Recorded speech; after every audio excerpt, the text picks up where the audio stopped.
Hey guys, what's up? It is Grated here, and this is my first full-length video.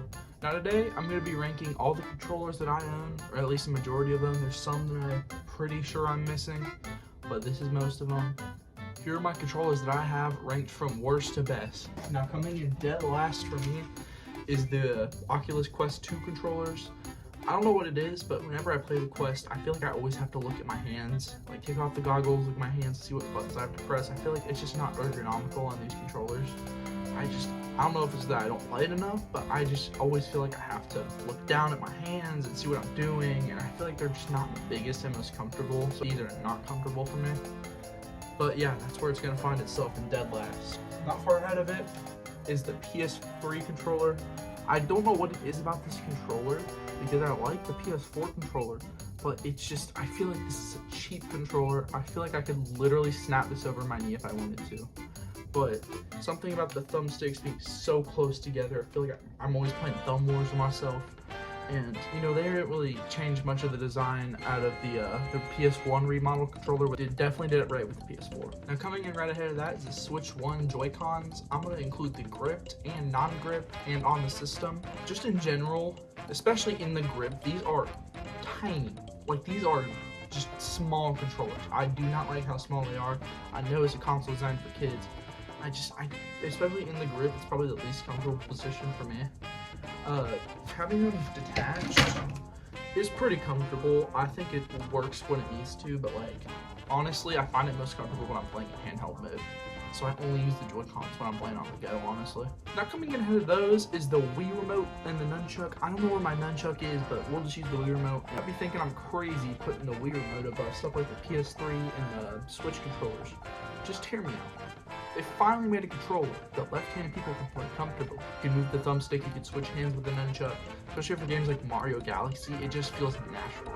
I don't know if it's because I grew up with the game, but it just feels natural to me to just have the Wii Remote and the nunchuck and just, you know, have them 1, 2, and you can use the motion controls on either the remote or the nunchuck. It's less responsive, but it definitely works when it needs to. Now here is my top 5. Coming in at number 5, surprisingly for some people, it's going to be the Wii U gamepad. Now, I don't know what it is about this controller, and if you've never played with one, you probably think I'm insane. You're like, that looks bulky, it looks uncomfortable to hold. If you've ever held a Wii U gamepad, you know exactly what I'm talking about when I say it just feels so natural. That's the only way I can describe it. It just feels like it's meant to be held in your hands like this.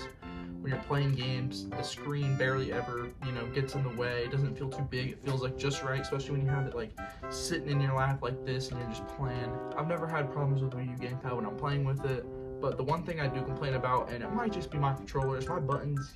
Like, they take some force to press down. Like, sometimes on a normal press, it won't get pressed all the way. That's probably just mine from age. This is a launch Wii U, but that's my number 5.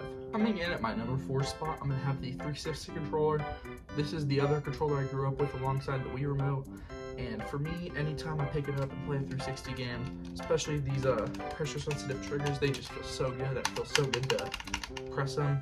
The colored buttons give it some sort of life. The D-pad it's not that great, I'm going to be honest. That's why these other 3 controllers are ahead of it, because they all have great D-pads. This could be a number 1 controller if the D-pad didn't suck. But yeah, this controller, it just feels great in the hands. Doesn't feel cheap like the PS3 controller in the same generation. This feels like a sturdy controller made by the company.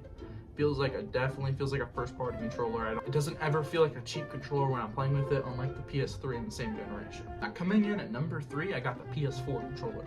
Now, I use this controller so much, especially during the Fortnite craze, when that game was getting popular, 2017, 2018, 2019. This was my controller. I played on PlayStation 4, and I don't know if it was playing with it so much on that, but this controller just feels, anytime I see a PS4 controller, I'm just like, dude, that controller's so good.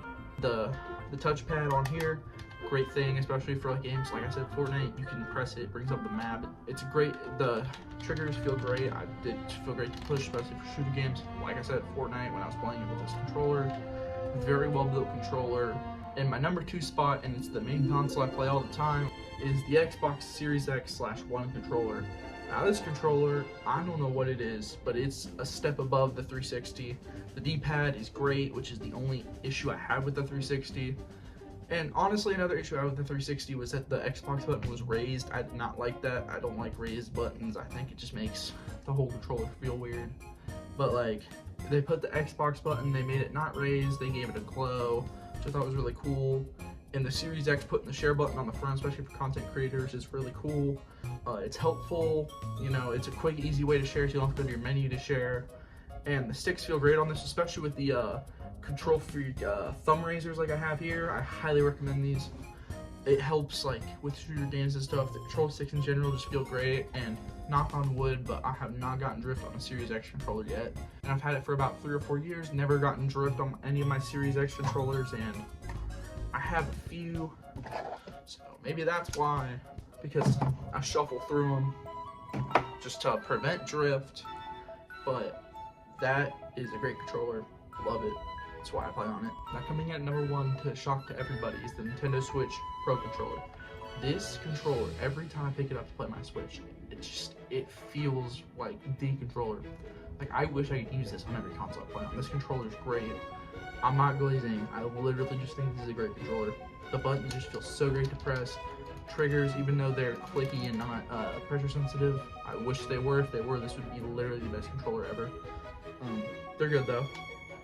D-pad's solid and clicky. The sticks, they're light sticks. They're not as heavy as like the Xboxes, but they still feel good. I like this controller. You know, especially I've been playing a lot of N64 on the Nintendo Switch Online with this, and it feels great for N64 games, especially like Mario 64. This is great, and I highly recommend it if you haven't picked one up yet, or like, you know, seen as like last generation. I'm definitely gonna stick with this on my Switch 2 until it breaks, and then I'll probably buy a Pro controller. I definitely am gonna use this still, because I love this controller and it's great. I just want to thank you guys for watching my first ever video. Make sure to like, comment, subscribe if you want to see more videos like this. I do all sorts of gaming stuff and gaming shorts, so just let me know. Bye guys.